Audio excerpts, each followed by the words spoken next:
Vocês já estão prontos para ouvir a palavra nessa noite? Glória a Deus! Então abram suas Bíblias. Glória a Deus! Vamos ler o livro de Êxodo, capítulo 12, verso 12 ao verso 13. Êxodo, capítulo 12, verso 12 ao verso 13. Quando você abre a sua Bíblia, mais uma vez, cumprimentamos as pessoas que estão nos acompanhando pela internet. Que Deus lhe abençoe aí onde você está. Você continue conosco firmes aí nesse tempo em que estamos tendo essas restrições com as pessoas que podem frequentar os cultos, mas tenho certeza que logo, logo vai estar sendo restabelecido o acesso à casa de Deus e estaremos juntos aqui mais uma vez para render graças e adorar o nosso Senhor. Amém? Livro de Êxodo, capítulo 12, verso 12 ao verso 13. A palavra de Deus diz assim: naquela mesma noite, passarei pelo Egito e matarei todos os primogênitos, tanto dos homens como dos animais, e executarei juízo sobre todos os deuses do Egito, porque eu sou o Senhor. O sangue será um sinal para indicar as casas em que vocês estiverem. Quando eu vir o sangue, passarei adiante. A praga da destruição não os atingirá quando eu ferir o Egito. Você pode dar glória a Deus por essa palavra. Glória a Deus! Queridos, existem coisas que estão além da compreensão do homem. A Bíblia diz que em uma cidade chamada Gadara, havia um homem ali naquele lugar, que ele era uma incógnita para as pessoas que estavam ali.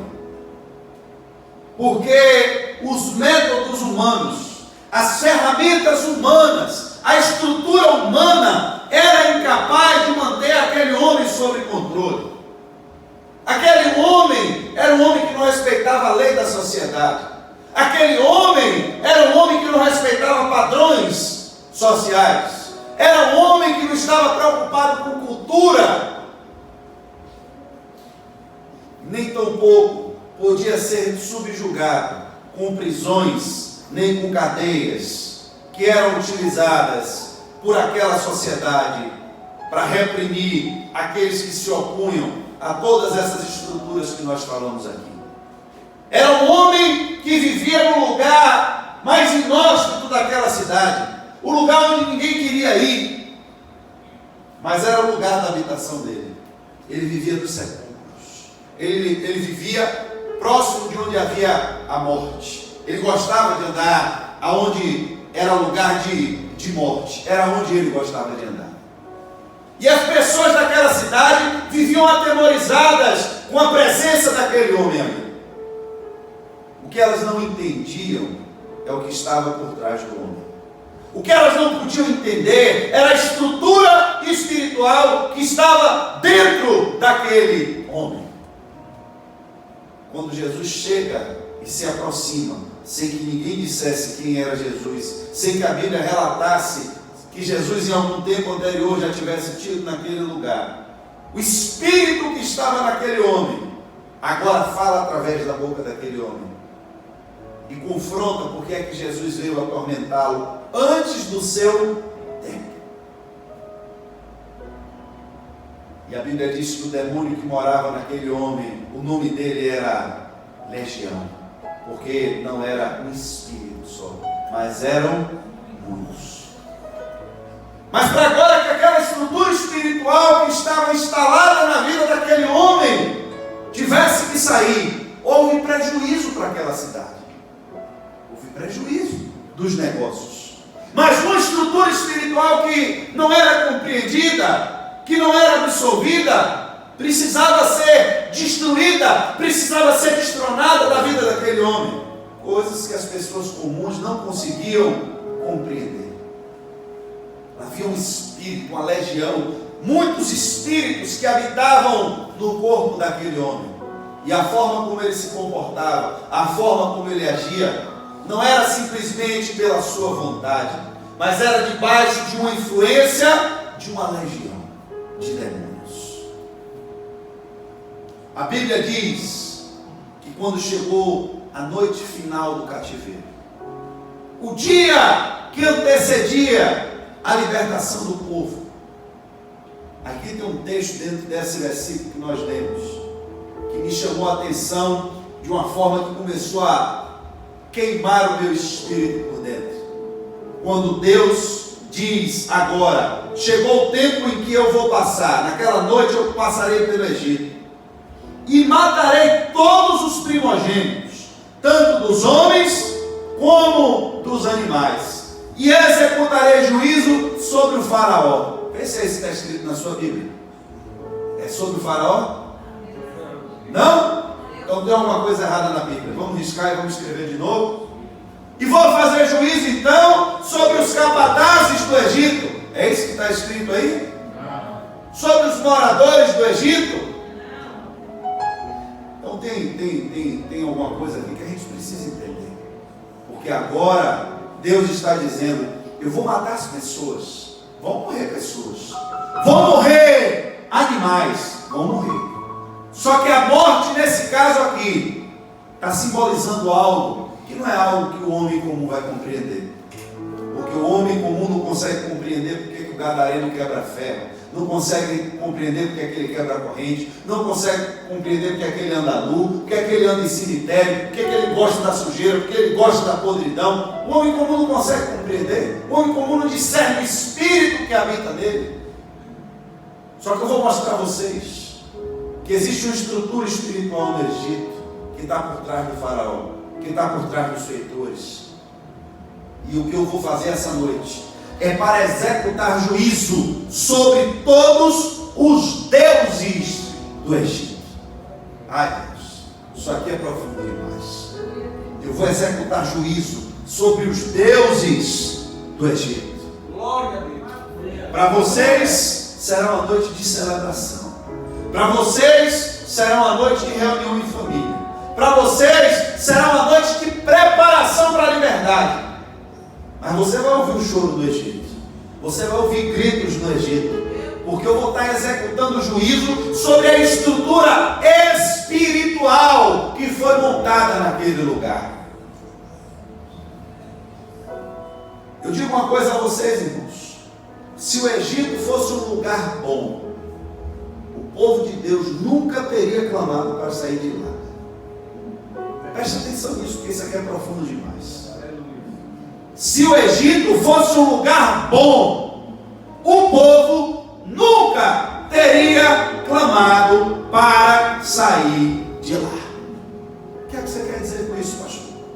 Quando nós não discernimos a estrutura espiritual, se o lugar for bom para nós, se o lugar for conveniente para nós, se atender às nossas necessidades, vamos nos acomodar.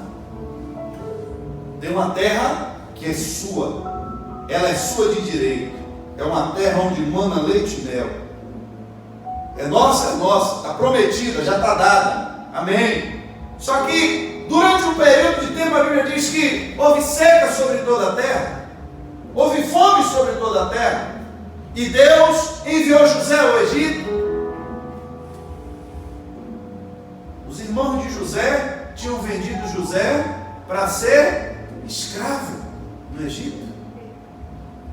Chegou o tempo agora do juízo sobre os irmãos de José, pois agora a sua descendência também vai ficar escrava no Egito. Sabe o que eu acho interessante, irmãos? A Bíblia não mostra nenhum movimento brusco do faraó prendendo o povo de forma repentina.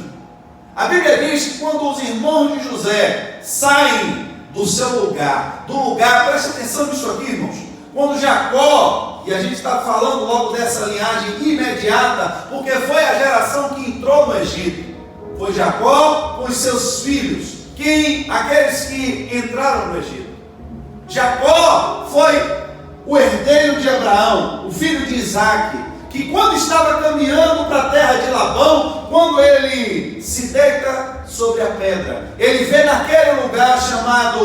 Betel, a escada que dava acesso ao céu. Ele viu o céu se abrir naquele lugar. E ele é quem declara e diz: certamente que este lugar é a casa de Deus. Aleluia. Na terra prometida é um lugar que tem a presença de Deus. No lugar escolhido por Deus é um lugar onde tem acesso ao reino de Deus. Betel, luz, aqui é casa de Deus. Aqui tem presença de Deus. Morada de Deus. Jacó resistiu por um tempo a voltar a Betel, até que muitas desgraças começaram a acontecer na vida dele. Os filhos dele se tornaram assassinos, a filha dele foi violentada, até que ele se lembrou e Deus cobrou ele do voto que ele tinha feito. Quando você passou aqui que você não tinha nada, você disse que voltaria. Agora que você voltou cheio de bens, você se esqueceu do seu voto? Achou que poderia adorar a Deus em qualquer lugar? Poderia erguer um altar para Deus em qualquer lugar? Entenda! Tem um lugar específico para se adorar a Deus. Estou falando do tempo de Jacó, mas eu vou chegar no nosso tempo. Tem um lugar específico para você buscar a minha presença. E você está negligenciando isso. A Bíblia diz que Jacó volta. Jacó vem para Betel. Só que agora, José vai para o Egito como escravo. Se torna governador do Egito. A fome assola o lugar da bênção. E era plano e era projeto de Deus que eles descessem também ali para o Egito. Pelo poder agora que foi dado a José por Deus, a Bíblia diz que José escolhe uma terra fértil, uma terra próspera, uma terra boa, e coloca o seu pai e os seus irmãos para a terra de Gósen, lugar de fertilidade. E aquele povo, meu irmão, começa a se multiplicar de uma forma assombrosa. E aquele povo começa a crescer de uma forma assombrosa. Eles começaram ali no Egito a prosperar. Mas entenda uma coisa: nem toda prosperidade é sinal da presença de Deus. Glória a Deus.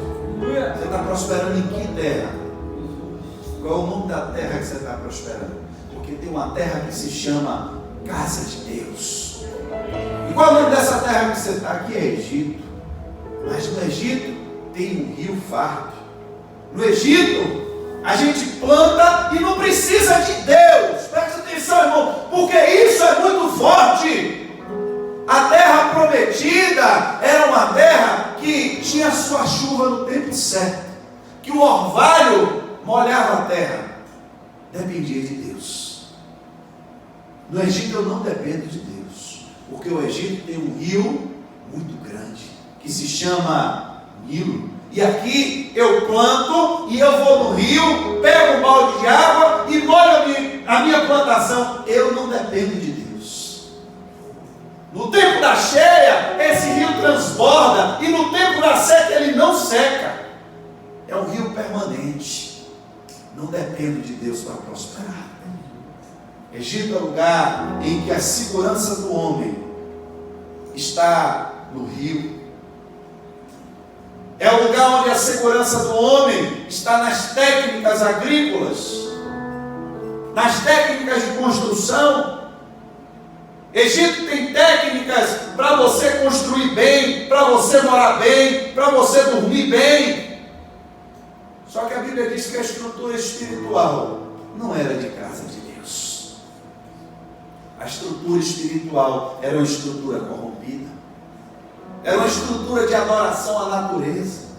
Era uma estrutura de reconhecimento da abundância e da fartura através dos elementos que se mostravam ali. E a Bíblia está nos dizendo que por trás de tudo aquilo havia um espírito trabalhando para roubar a glória de Deus.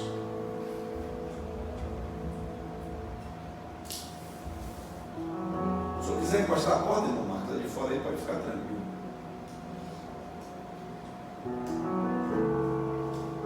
Havia uma estrutura espiritual, irmãos, para querer tirar o foco do homem do Criador de todas as coisas. E ao invés do homem agradecer a Deus por aquilo que tinha recebido, o homem agradecia ao rio, o homem agradecia a vaca, o homem agradecia ao bezerro, o homem agradecia ao sol, sem entender que todas essas coisas foram criadas pelo verdadeiro Deus. A cidade mais próspera do mundo, o lugar mais rico do mundo, estava com a sua estrutura espiritual totalmente corrompida. E agora o povo de Deus achou um lugar confortável ali.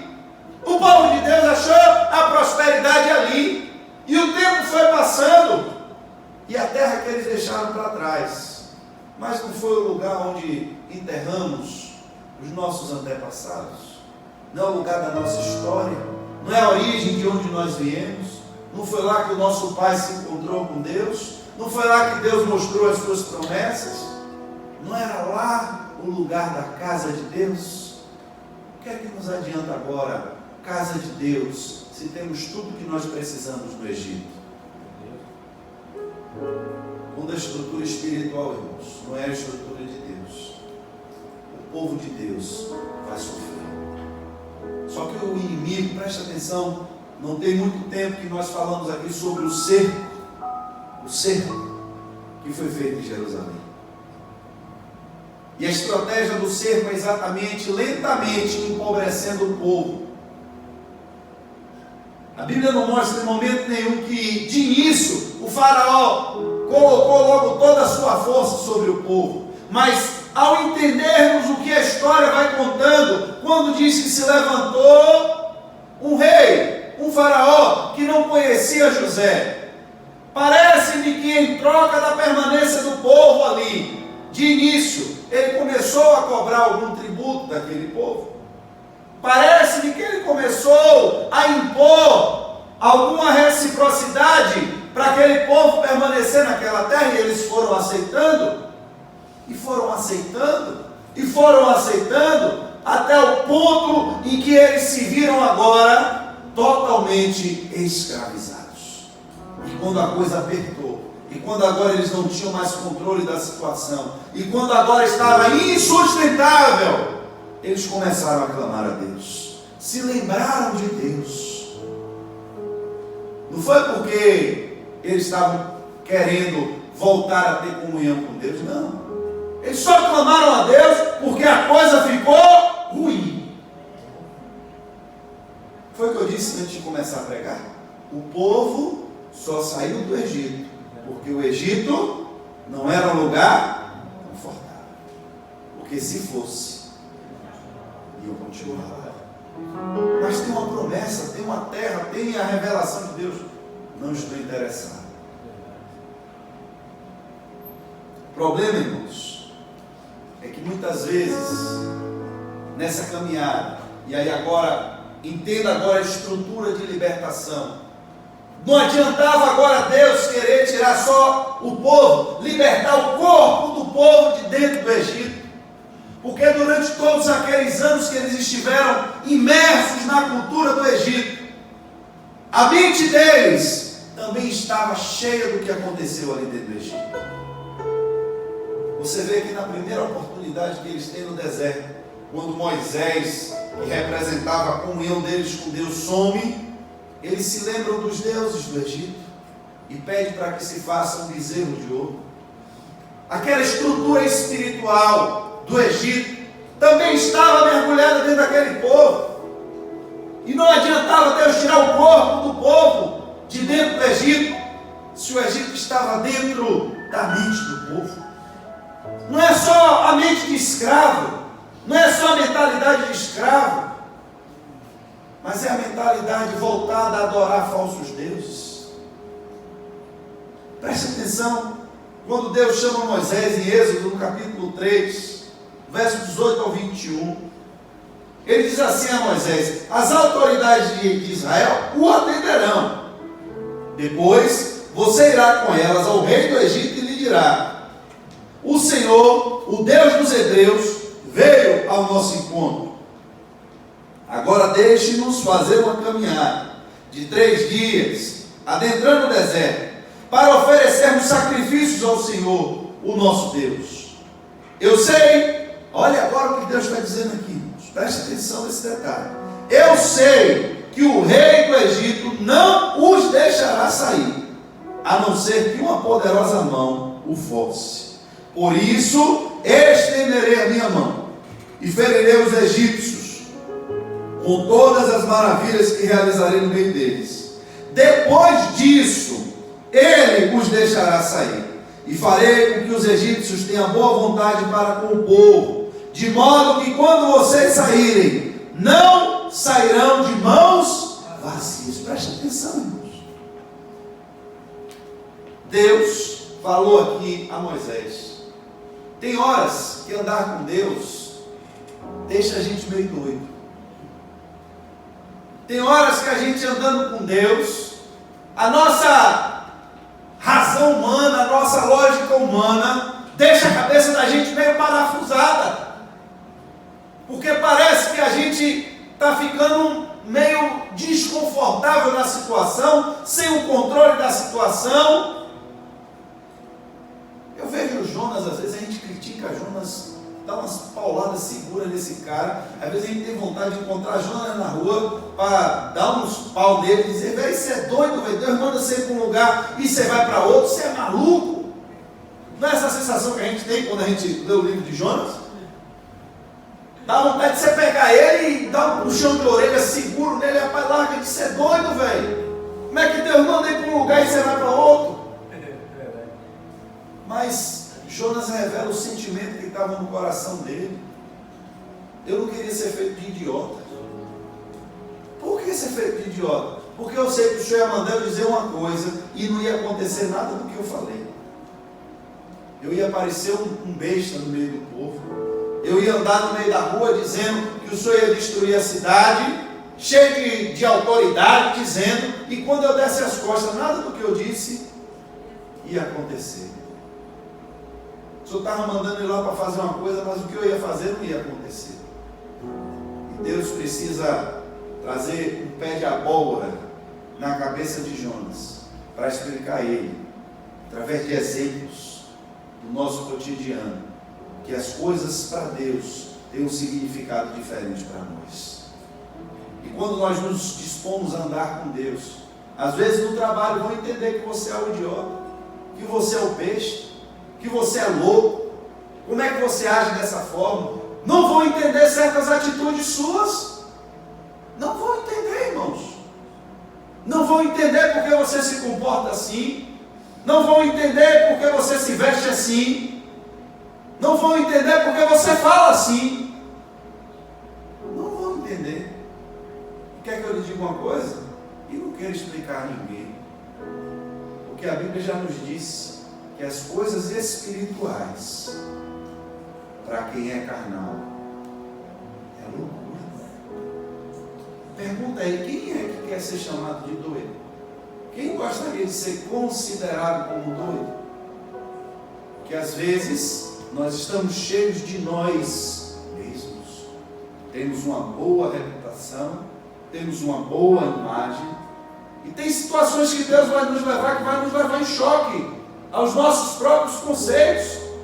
Aí eu venho aqui, Paulo dá um dó aí, eu canto, para que diminua eu. Mas na hora de diminuir, eu não quero diminuir. É hipocrisia, irmãos. Se eu também chegasse aqui e dissesse a vocês, não, eu sigo a Deus com a vontade de diminuir todo dia, irmão, não é. Diminuir é algo que só o Espírito de Deus consegue colocar no nosso coração. Chega a situação, e quando você olha que vai ter que ser humilhado, que você vai ter que ser exposto, você fica, eu vou, eu não vou, eu vou, eu não vou, eu obedeço, eu não obedeço. Oh Deus, passa de mim esse cara, isso não tem jeito não. E aí às vezes você se joga de uma vez. Eu vou ter que passar aqui como um ridículo? Vai. Mas Deus, e se eu falar tudo isso e o Senhor não fizer nada? Não importa se Deus fez ou não fez o que você disse. Não importa que você obedeceu o que Ele mandou. Porque os propósitos dele não são nossos. Eu vou mandar você, Moisés. Você vai fazer sinais. Só que eu já vou lhe adiantar, você vai chegar lá e vai dizer ao faraó, faça isso, que vai acontecer isso, e você vai libertar o povo. Mas eu mesmo vou endurecer o coração do faraó para não fazer o que eu estou mandando ele fazer. Peraí, Deus, aí sou tá de palhaçada. Que confusão é essa, Deus? Quer dizer que o Senhor vai mandar ele lá, aí eu vou chamar o povo e vou dizer, olha, eu vim aqui porque Deus ouviu o clamor de vocês, vai libertar vocês. Aí eu vou chegar, vou chamar o faraó e vou dizer, ó, vai acontecer um sinal miraculoso aqui, Deus vai fazer algum milagre e você vai deixar o povo ir, porque Deus quer que o povo vá para a presença dele de volta, onde eles abandonaram a presença de Deus. Agora você vai fazer tudo isso e eu mesmo vou endurecer o coração dele para ele não lhe ouvir. Aos nossos olhos é contraditório. Como é que Deus manda eu fazer uma coisa e o resultado do que eu vou fazer, ele mesmo está dizendo que não vai deixar que aconteça? E para que ele está mandando? Então me deixa aqui. Eu vou pregar para todo mundo e Deus já está dizendo que ninguém vai se converter, mas vai pregar do mesmo jeito. Tem coisas, irmãos, que Deus às vezes manda a gente fazer que é assim, porque você precisa entender o que eu comecei dizendo. Deus não estava lutando contra o faraó, ele não estava lutando contra o povo do Egito, mas havia uma estrutura espiritual que precisava ser subjugada dentro do Egito. E a única forma para que isso acontecesse era se Deus estivesse ali revelando o seu juízo especificamente sobre cada um daqueles ídolos do Egito. E a gente vai vendo. Se você pegar, eu não sou estudante de arqueologia nem de outras ciências que estudam a história do Egito, mas se você pegar no Google em casa, por curiosidade, digitar, na primeira busca que você fizer aparece. Cada praga que Deus mandou estava relacionada a um dos deuses que era adorado no Egito. Cada praga. O rio Nilo, o grande Deus, que para eles era o Nilo, virou sangue. O boi, lembra do bezerro de ouro? Pois veio uma praga que todos os animais do Egito morreram.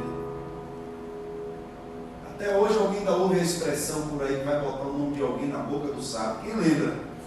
Já ouviu essa história aí? Vou colocar seu nome na boca do sapo. Sangue de Jesus. Esse tal desse sapo, dessa rã, era um Deus também lá no Egito. Segundo eles, esse Deus sapo foi o que saiu de dentro do Nilo e virou a gente. Lá no Egito eles já acreditavam nisso. Daqui a pouco, meu irmão, vendeu o sapo para tudo que era lado. O cara, quando ia tomar sopa, o sapo pulava dentro da sopa. E o sapo, só que o sapo era sagrado. O sapo era um Deus e não podia matar o sapo. E tome-lhe rã dentro do negócio, o cara ia dormir, a rã debaixo do travesseiro, ia no banheiro, uma rã pulava lá de dentro. O Egito virou, meu irmão, rã para tudo que é lado. Vocês não querem o Deus rã? Toma aí rã para vocês aí. Eu acho que aquele povo tomou pavor de rã, meu irmão. E quando aquela rã morreu, o que tinha de rã ainda pendurada, eles saíram terminando de quebrar e destruir tudo. O sol que eles adoravam, para eles a expressão máxima da divindade. Deus Ra. Deus disse, pois amanhã vai ter trevas aqui no Egito que você vai poder tocar. Você vai pegar nela. Trevas que se podiam tocar. Que trevas terríveis não foi essa, irmãos? Ele estava endurecendo o coração do faraó. Não era porque ele queria destruir o faraó. Ele queria destruir o governo espiritual que estava sobre aquele lugar. Ele queria envergonhar a falsa confiança daquelas pessoas. E é interessante que o texto que nós lemos, você ouve Deus dizer, eu passarei pelo Egito. Isso aqui agora ele está falando já na noite da celebração da Páscoa, na noite que antecedeu a libertação do povo. Eu passarei pelo Egito e matarei todos os primogênitos, tanto dos animais, e executarei juízo sobre todos os deuses do Egito. Mas preste atenção, esse juízo que Deus agora está dizendo, agora eu vou fazer, agora chegou a hora. Se você pegar a história, você vai ver que Moisés passou por diversos apertos. Quando ele chegou logo a primeira vez, e ele disse ao povo: olha, chegou para o faraó, ele e Arão, e disse: meu irmão, Deus disse que é para liberar o povo aí, para fazer tudo no deserto. Primeira conversa de Moisés com o faraó. O faraó disse: como é a história, rapaz?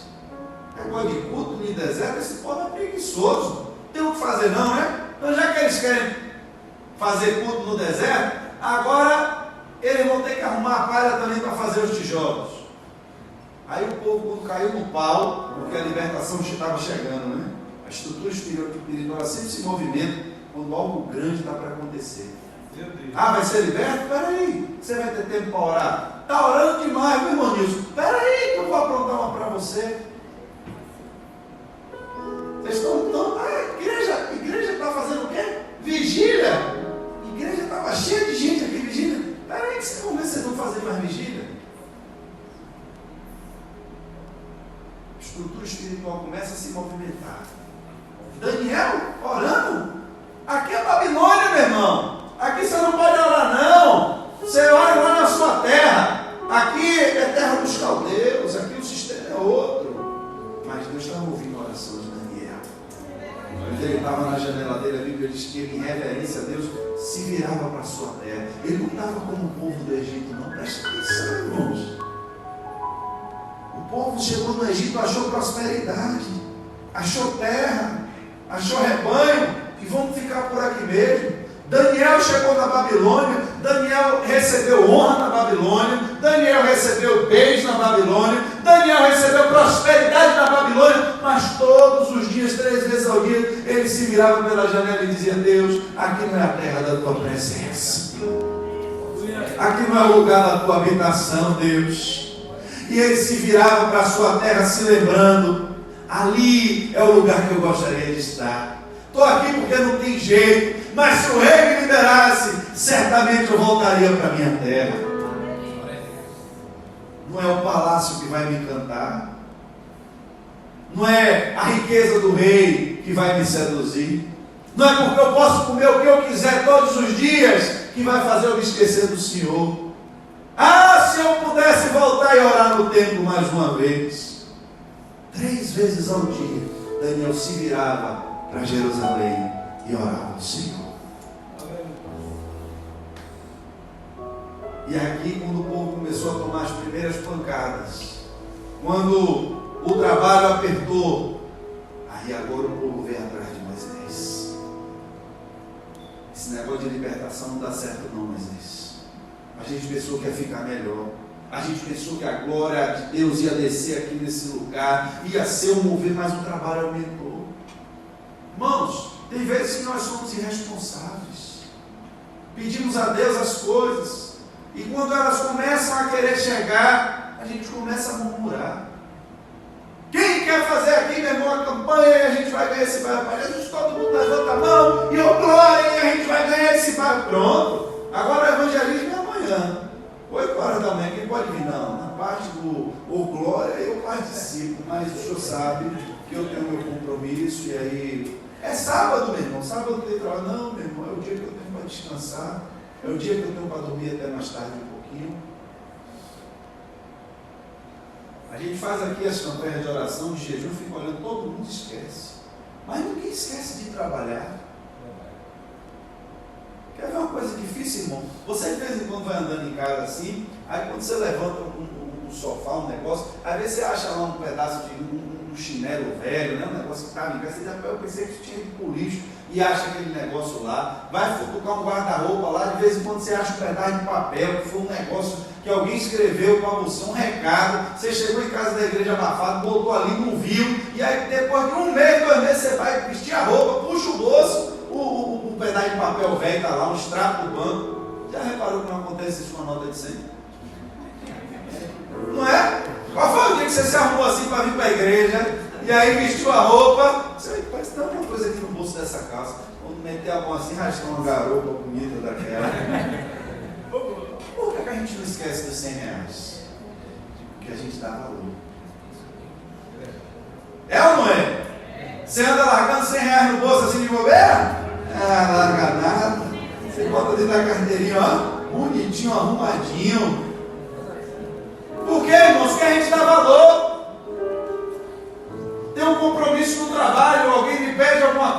no outro dia está lá certinho, no horário que foi planejado, de forma tudo certinho. Tem um compromisso na igreja. O da igreja a gente acorda tarde, o da igreja a gente faz de qualquer jeito, o da igreja a gente esquece, o da igreja a gente não leva a sério.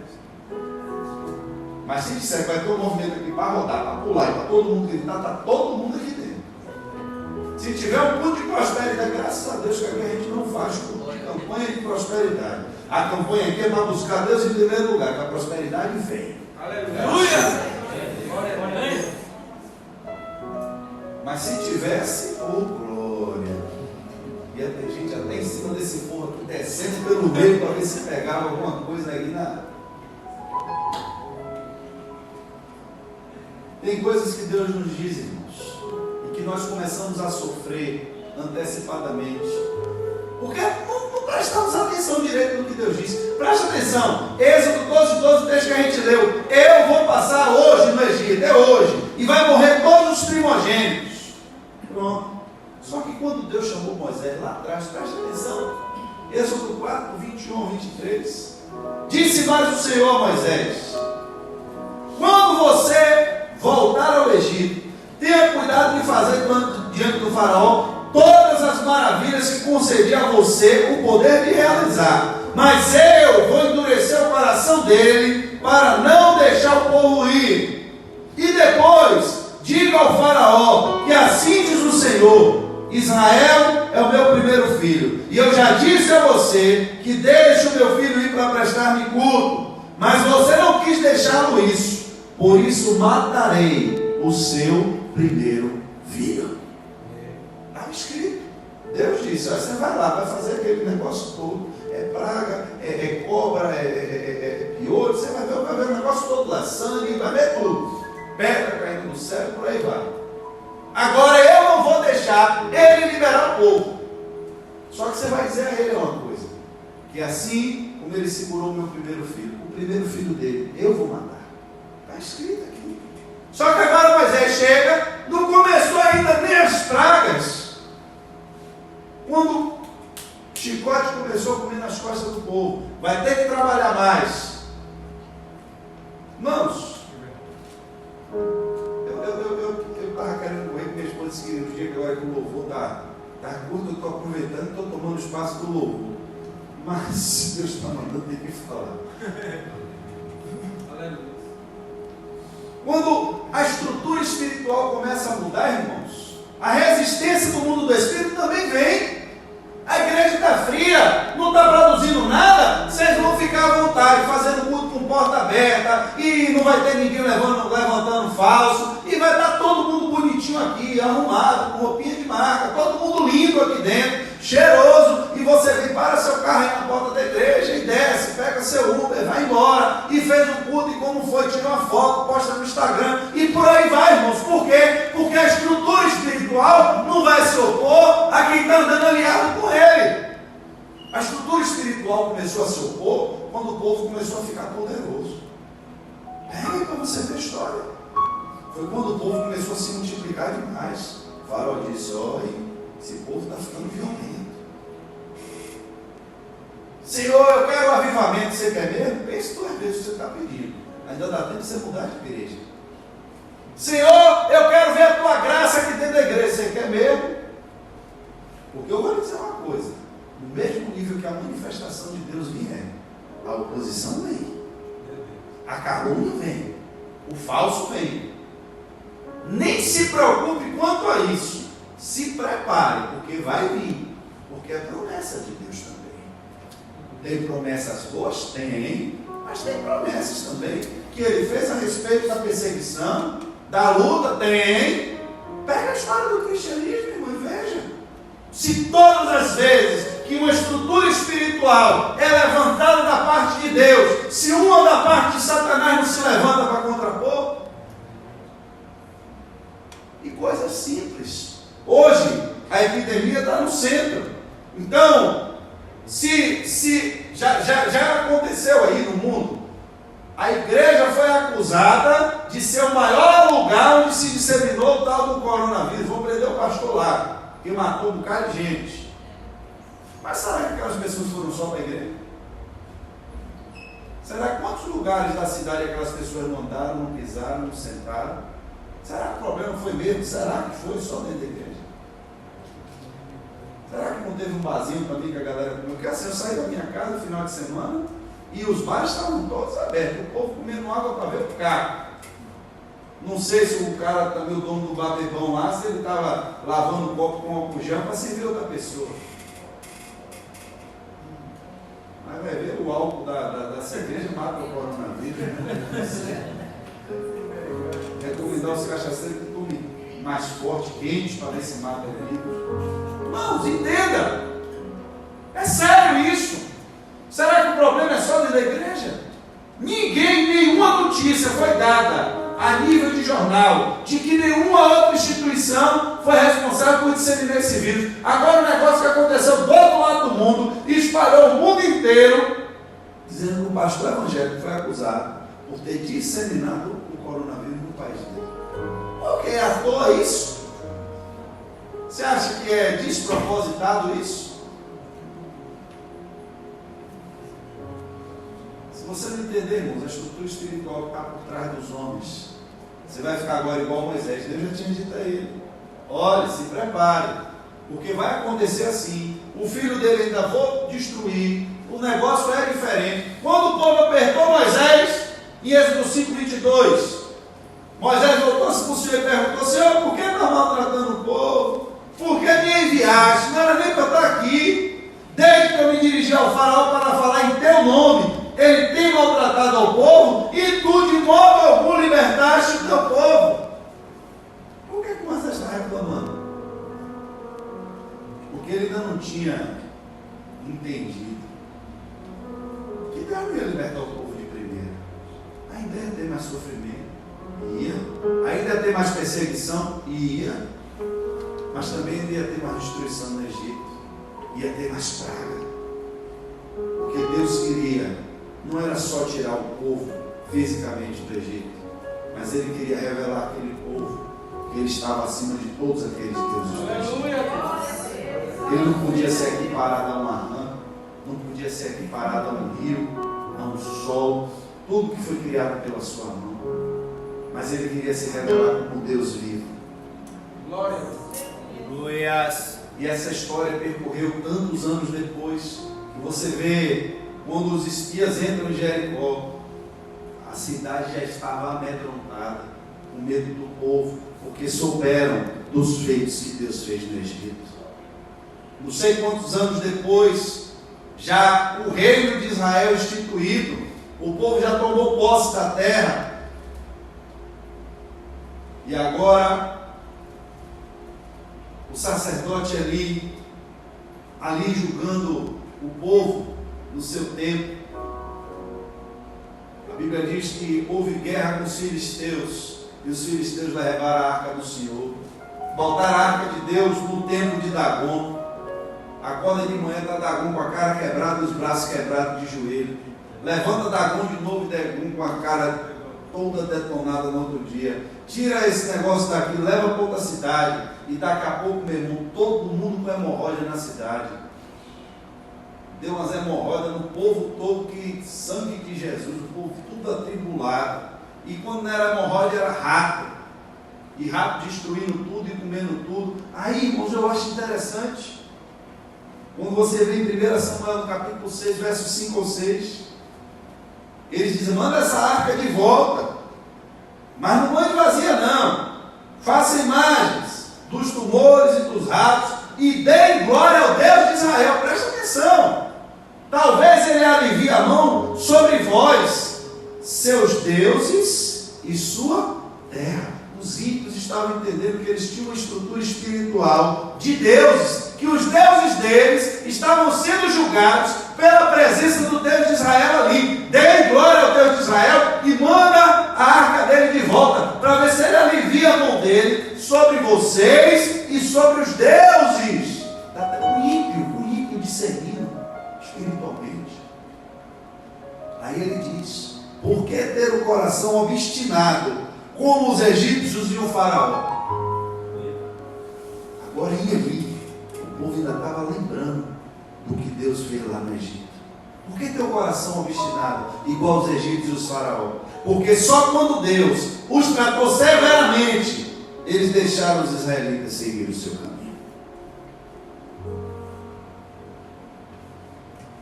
Entenda uma coisa, irmãos. A estrutura espiritual que nós estamos imersos é uma estrutura que não combina com o mundo. A estrutura espiritual que nós estamos invocando é uma estrutura espiritual que não tem o menor interesse de fazer média com o mundo. Mas quando a presença de Deus chega, a estrutura espiritual que está ali, ela começa a ser revelada. Jesus chega em Gadara, o demônio tem que ficar de joelho na frente dele. Tem que sair. Não dá para ficar Jesus e o demônio. Não dá. O povo agora precisa sair do Egito. Precisa. Mas eu preciso mostrar a esse povo, antes deles saírem, quem é o Deus aqui de verdade. Vai ter julgamento sobre o Egito. Vai ter julgamento sobre os deuses do Egito. Vai ter milagre, vai ter libertação, vai. Mas durante o processo vai ter perseguição, vai ter luta, vai ter calúnia, vai ter difamação, vai. Só que quando você levar a luta para o nível espiritual, até o inimigo ele vai entender que não dá para competir com Deus. Não dá para bater de frente com o nosso Deus. E no domingo a gente vai continuar essa mensagem, entendendo agora. Você vai sair da estrutura espiritual, e depois que a estrutura espiritual é destronada, você agora vai receber tudo o seu que estava retido. Toda a riqueza que era devida vai ter restituição. Mas para que isso aconteça, para que seja dessa forma, você tem que receber o Senhor. No domingo de paz.